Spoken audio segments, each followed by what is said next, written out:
Check Podcasts.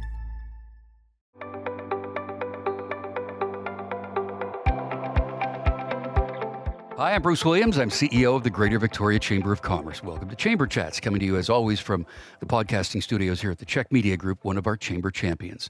I always like to begin by acknowledging that I live and work in the ancestral land of the Lekwungen-speaking nations, the Songhees and the Esquimalt, who have been stewards of this land for thousands of years. And Chamber Chats is made possible by the support of Island Savings, a division of First West Credit Union, who have a team of professionals with solutions as unique as your business. Speaking of unique, Victoria is actually, as you know, the region is 13 municipalities and 9 nations. But among those 13 municipalities, the one that seems to be very often the one that people talk about is the city of Victoria. It's not the biggest of the municipalities, but it is the center for business and business licenses and activity and culture and so many things. We thought it was time to check in with the mayor and see what's going on with Mayor Marianne Alto. How are you, Mayor? Very well, thank you. And Good. yes, I love your description. We may not be the largest in size or population, but we think we're the heart of the region for sure. Yeah, absolutely. So you and I last connected about a year ago, just after you had come into office, and you had a roster of brand new talent. You had councillors, all with the exception of one that had never been elected before. So you've been through this period of transformation and learning with them over the past year. How's that been? It's been great. And actually, I appreciate the word that you've used, transformation, because certainly at the beginning, we talked about when you and I talked last year, how we had really kind of lightened the load of all of the regular meetings for the first couple of months to allow there to be time for the new councillors to learn a whole lot of stuff, everything from policy and planning to procedures and legal conflict, Indigenous relations, media, the whole thing.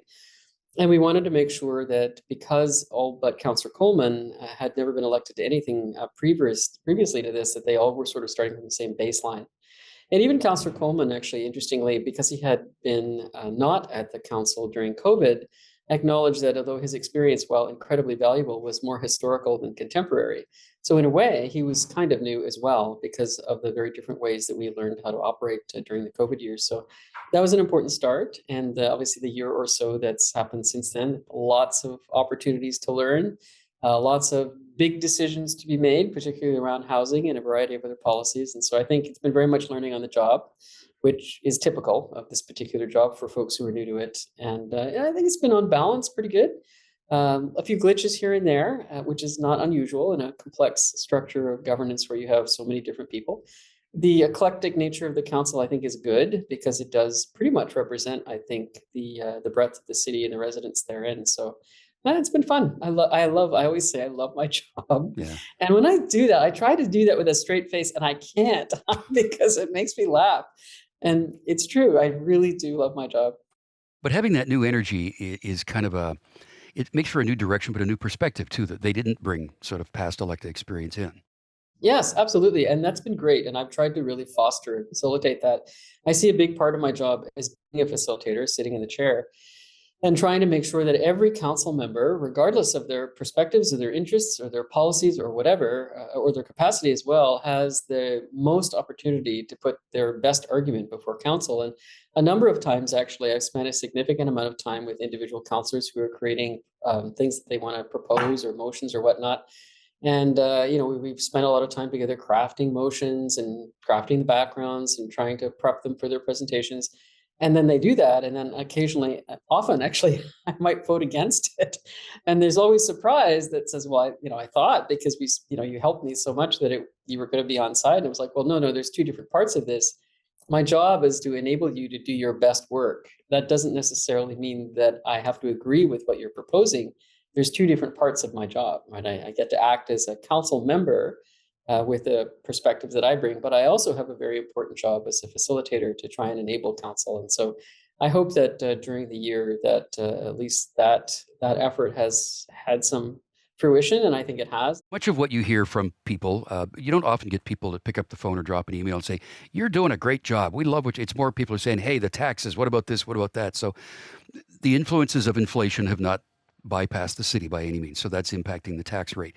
So when you take a look at that and the operations that need to be paid for and the related costs, how challenging has that modeling been to work with period of inflation over the last year and a half? I don't remember a time when we had so many different competing requirements. Obviously, when we looked at the budget for 2024, the first thing we did was to isolate out what things were essential. And, a big part of municipal governance, of course, is providing services that you expect are there and people rely on every day. So that's kind of a core. And that core has to be, reviewed every year, of course, to see whether or not things change, and some things may be less necessary than others as time passes. But at the same time, there is a bank of services on which people rely. So that has to be supported. Once you get beyond that, then you start thinking, okay, in the context of the evolution of the city, and we speak about that all the time. I have, as you know, always spoken about the fact that Victoria is a city now, like it or not, and I would rather embrace and plan that change than have it be entirely random as much as possible. We can embrace and plan. So that means looking ahead. And in addition, then, to the things on which people rely their core services, what else do they expect? And what do they expect we will anticipate they expect in the coming years? And that becomes much more challenging, of course, because you're trying to predict things. You're trying to look at the trends around population, around growth, around where people are moving, around where they want to move. And the whole sense for us always is the challenge of, we have a limited land base. We can't go out. We don't have a lot of suburbia that we can fill in, but we do start talking about how do we accommodate the thousands of people that are predicted to come in the next few years. And so all of those challenges, thinking about not just the folks who are here and how to make their lives as good as possible, but how do we anticipate the people who are coming and trying to do the same thing for them? It's very, very challenging. It's a long runway you're looking down there, and it's not just year to year, that's for sure. So something else at the Chamber that we hear from our members about quite often is the issue of public safety. That's been a bit of a time too. We're going to talk about that next.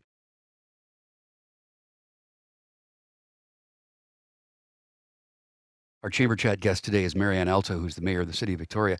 So, Mayor, I've taken some issue with people that say that it's not safe to go downtown anymore because there's crime everywhere. And we say, no, there are some problem areas. Don't go there. There are some, but it's not widespread. It's not every street corner, every street, everywhere at all the time.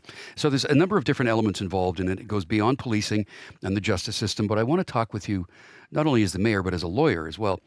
Managing repeat offenders. The people who are consistently committing crime, being released on a promise to appear, and they don't appear.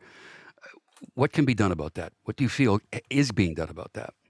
Yeah, that is a very difficult question. And thank you for your introduction around the complexities of security, not just in the conventional sense, but around the whole concept of community safety and well-being. And if you'll remind me, I'd like to talk about that just in a sec. But on the specific question you asked, I have been pleased that the provincial government has begun to address this to a certain degree in trying to bring in the revisions to some of the bail legislation. But though that's a good step, it's certainly not enough. And when you think about the complex needs of individuals who often are driven to different types of repeat offenses, particularly when they seem to be minor, but in repetition become really having a significant and negative impact. There's so much to why that happens. And so the simple pieces are the folks who don't know any better in a way. The more complex pieces are the folks who are driven to that for some other underlying reason. In both cases, you have to look at what is the appropriate remedy. For the secondary people, this is a much more complex answer because you're probably looking at people who need some type of other supports that aren't necessarily associated with legal, but are associated with mental health and physical health and a whole variety of different circumstances. So that's a complex answer. The more simple answer with the people who, for some reason, who don't identify with all those other complexities, just continue to go over and over and over to the same sort of thing. There has to be a point at which there is consequence. And I think the provincial and federal government, because it depends, of course, on what the crime is, which one is responsible, you have to be able to say, okay, no more. Like, that's enough. The challenge is then what? Because we have significant issues around the capacity of our penal system to accommodate people. We have significant conversations going on about whether or not prison is the right thing and the right outcome for every particular offense. We begin to have the conversations with people like restorative justice and other alternatives, which speak to maybe there's a better way to deal with some type of learning or rehabilitation or remedy that isn't necessarily prison. But all of those things require, I think, governments at different levels to be able to say, we need to have a line in the sand. And where that is the best topic for conversation, because wherever you draw that then implies that you do then have a further responsibility to accommodate something else that helps the individual be able to respect that in the long term and for them to learn a different way. So it is terribly complex. And one of the things actually that the city is engaged in right now, and it's something that I've taken a lead on, is the initiative called Community Safety and Wellbeing, which is a few months in now, which is intending to come back to City Council in the fall with hopefully a series of complicated but interrelated proposals to redefine what that concept is on a municipal level, and in particular in the city of Victoria. It's being led with a very stellar group of community leaders, any of whom of which, if I named, you'd know. And we're very hopeful that the ability to have this conversation and a significant amount of engagement that's just getting underway with a whole variety of folks across the city will be able to present council with some challenging and difficult decisions about how to do things differently in the future. So that's part of the whole conversation about policing. Yes, critical, but civilian response is also critical, and what that looks like in the future. How do they work together? And to bring that back to well-being, as you said before, another issue that we talk about quite often is the idea of involuntary care, because there Yes. are people that we see all the time who do not have the capacity to take care of themselves, either because of their mental illness or the impairment that the drugs have caused to their brain injured. They repeatedly show up in the emergency ward. They're being taken care of and sent back out again. So recovery and treatment beds are essential in this, but involuntary care, the concept of that, where's that at and how can that move forward? Yeah, it's a really difficult one. I mean, I think of it to a certain extent and in a different language when you think about it as it's residential care to a certain extent. And I think obviously that's something that's well beyond the authority of a municipality, but it's certainly, I think, within the realm of responsibility provincially, and perhaps in certain circumstances federally, but more provincially, I think. The challenge with that, of course, is finding the balance point between civil liberties and the responsibility of a collective community to take care of our own people. And you very often will have a conversation where you say, if that was my mom or my child or my cousin or just someone I knew, wouldn't I feel compelled to provide the supports needed for them to recover? And the answer, I hope, is yes. So the challenge is trying to figure out where that balance point is between the ability to say to a person, here's some solutions. I need you to consider them. And if they don't want to, what do you do then? How do you balance that ability of the right of an individual to say no, which is their right, with the ability of some arm of the state to say, but you're harming yourself or others. And I don't know where that balance point is. I wouldn't confess to know that. It's certainly not anything I can say, do this and this thing will work. But I absolutely agree that it's an important part of the conversation. Yeah. So, of course, the other thing that comes up in all of this is that what we see on the street relates to housing, but housing also relates to workforce. It relates to making sure that families can stay safe and raise their families the way they want to. So, we're going to talk about housing next.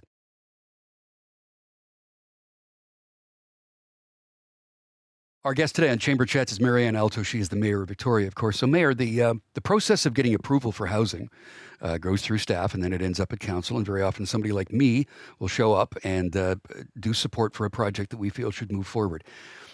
You always hear people say, well, it takes so long. The whole process takes so long. But there's the diligence of staff and the diligence of council that go through all that stuff. But the process is a busy and complicated one. Is there a way to increase the capacity to speed that process up? Absolutely. And you're right. It has been Byzantine over the years. And over the last few years in particular, folks who've been involved in it will see that it has been easing as we streamline a number of the processes that have been conventionally required in the past. One of the things that we're in the middle of right now is the 10-year review of our official community plan. And that is being done by staff. And staff came to council just a few weeks ago, actually, with an interim sort of report with a bit of a test about, we think we're going in this direction. What do you think? Before we get into too much of the detail. Council supported it completely, and in that it was very much focused on easing regulations, making the processes simpler, shorter, faster, less expensive, and in particular, looking at how we can take what the municipality wants to do and marry it with a complement the new provincial regulations that have come down last fall around housing. And that's an important thing to reference because we support in the whole the provincial changes because they very much mirror what we were doing anyway. And all it does is it now requires us to accelerate the process, which is good. And so within that context, you'll know, of course, that now we are actually prohibited from having a public hearing on an application if, in fact, it is within the realm of the official community plan. And so we've now reduced that section dramatically as far as the length of time it takes to schedule and hear and process that. And when we look at the OCP review, looking at it from the perspective as well of not just dealing with what the impact is of losing public hearings, but of how that model can actually be applied to many other applications and what thresholds that would be, what would be required in order to meet that threshold. So right now, the OCP review is focusing very much on how fast, how easy that we can build, while at the same time still honoring the design guidelines that are so important to creating as much as possible a city that everyone finds comfortable and has the ability to have positive experiences within. And so it's very, very important. We have targets that were put on us by the provincial government of housing units to be built in the next 5 years. As I say, we were quite comfortable with them because actually they're very comparable to, in fact, a little less stringent than the ones we set for ourselves. So that is absolutely a priority for this council and for our staff. And I believe they're doing yeoman's work in reconstructing the processes necessary to advance housing. Great. Thank you for that. So I'm going to change lanes here, literally. I'm a cyclist. I ride my bike. Amanda rides her bike. I love the bike lanes. I say bring them on. What's going on with the people that are completely against bike lanes and they think that it's just a big joke? Why? Who are those people? I do know some of them actually, and as someone who is not a routine cyclist myself, I do have a bike and I do cycle occasionally, but certainly not in any regular way. I appreciate the fact that the changes that have happened over the last number of years around the installation of protected bicycle lanes and the impact that's had on people who don't ride and who use other modes of transportation. It's been significant. And I say frequently on lots of things, change is hard. And it is difficult when you have had a pattern of movement over the years to suddenly have to divert in a different direction or to add additional time because you don't now have 6 lanes, you have 4 or 2. All of that stuff takes adaptation. And I think that actually really comes down to the same message that I've been trying to softly share with people. And that is that sense of, once again, Victoria is a city and a city that is changing, and we're doing what we can to make that change intentional. The intentional transformation of Victoria into something that still retains the experiential quality that we love, but adapts to the reality of more and more people in a small space. That balance point is what we're trying to always sort of sit on whenever we're making these plans. The bike lanes, the most recent bike lanes that have been finished, the ones on Fort Street, which are so spectacular, those are the ones, interestingly, that for me, the feedback on those have been dramatically different than many of the earlier ones. And I think it's because people see the totality of that entire roadway now. When you see how far it goes and what it connects to in Oak Bay and what it connects to in some of the north-south cycling trails as well, people are beginning to see kind of the big picture. And I think we're at a point now where when you sort of pull back, 100 feet off the ground and you kind of look and go, oh my gosh, look where all those bike lanes go. And it's starting to seem like a network, which it always was intended to be, but was hard to see when you just kind of looked at one at a time. So I think maybe we're hitting a threshold where people are beginning to see it as a viable way of moving, and a viable way of moving that actually allows more people to do it with less impact on the environment, and some in a way which is appealing for a whole different group of people, granted probably younger than me. But at the same time, these are the things that we do that are looking ahead for our kids and their kids. And so there seems to be a greater degree of appreciation now that the network is getting pretty much built out. Yeah, when you look at organizations like Destination Greater Victoria, who do all these amazing things that bring us accolades that say we're the greatest city in the world to live in. But then, I mean, if you're going to be world class, go to Copenhagen, go to Amsterdam, go to Beijing, Yeah, see how they yeah. handle bikes. It's really something. But there's so much more we could talk about. But I just want to sort of on a personal note, whenever I'm at a council meeting or a public event where you're speaking, you're one of the most well-spoken people who talks about our relationship with the Indigenous peoples of this Big time. area. So go that route for me. Would you just tell me that explanation that you use so often about why it matters so much? Gosh, that's such a complex question. Yeah. But I guess the short version, I really do believe that we're in an era where almost everyone understands that there has been a history of error in the way that visitors have interacted with Indigenous people across the country. And I think uniquely in Greater Victoria, and certainly in the city, it's been a focus of being able to say, if that's true, and we believe that it is, what is it that we can practically do in order to bring together these two worlds? And so we've spent a lot of time, as you know, nurturing relationships with both the Sanghees and Esquimalt nations, because it is their territory on which the entire city sits entirely. And even though they don't as groups live within the city right now, this is their land. Hmm. And so we continue to work with them at a very measured pace, at a pace dictated by them, to try and help build their capacity in the relationship that they define with the non-Indigenous world, but in a way which offers them as much as possible the opportunity to influence the current and future use of the territories which have traditionally been theirs. I start every council meeting and every committee meeting with a conversation, I guess I'd put it. And I don't read words. I specifically don't do that because I think it's too easy to read something and go, in there, done that, right, there it is, done. I actually try and tell a short story about something. I mean, it always ends up with, some recognition and appreciation and gratitude and whatnot.